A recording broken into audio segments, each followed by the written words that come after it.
রাষ্ট্রপতি মোহাম্মদ শাহাবুদ্দিনের পদত্যাগের পর তাকে নিয়ে গুরুত্বপূর্ণ মন্তব্য করেছেন ভারপ্রাপ্ত রাষ্ট্রপতি ও জাতীয় সংসদের স্পিকার হাফিজউদ্দিন আহমদ। তিনি বলেন, আওয়ামী লীগ সরকারের আমলে নির্বাচিত হলেও বর্তমান সরকারকে সমর্থন ও শ্রদ্ধা জানিয়েছেন শাহাবুদ্দিন।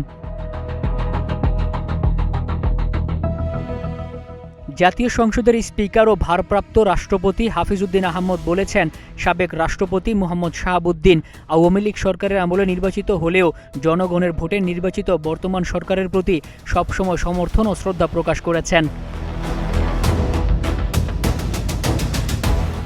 শুক্রবার বিকেলে জাতীয় সংসদ ভবনে আয়োজিত সংবাদ সম্মেলনে তিনি এ মন্তব্য করেন। রাষ্ট্রপতির পদত্যাগ প্রসঙ্গে স্পিকার বলেন, এটি একটি গুরুত্বপূর্ণ সাংবিধানিক বিষয়, তবে একজন রাষ্ট্রপতি অসুস্থ হতে পারেন এবং তিনি নিজেই লিখিতভাবে তার শারীরিক জটিলতার কথা জানিয়েছেন, তাই এক্ষেত্রে অতিরিক্ত কোনো চিকিৎসা সনদের প্রয়োজন নেই।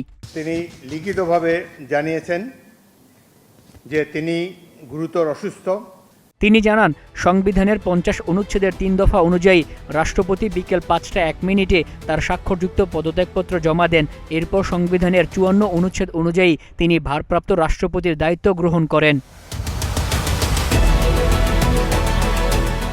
হাফিজউদ্দিন আহমদ বলেন, রাষ্ট্রপতির পদ কখনো শূন্য থাকে না। সংবিধান অনুযায়ী দায়িত্ব হস্তান্তরের প্রক্রিয়া সম্পন্ন হয়েছে। তিনি আশা প্রকাশ করেন, এই পদত্যাগের মধ্য দিয়ে রাষ্ট্রপতিকে ঘিরে সব ধরনের ধোঁয়াশা, বিভ্রান্তি ও অনিশ্চয়তার অবসান ঘটবে।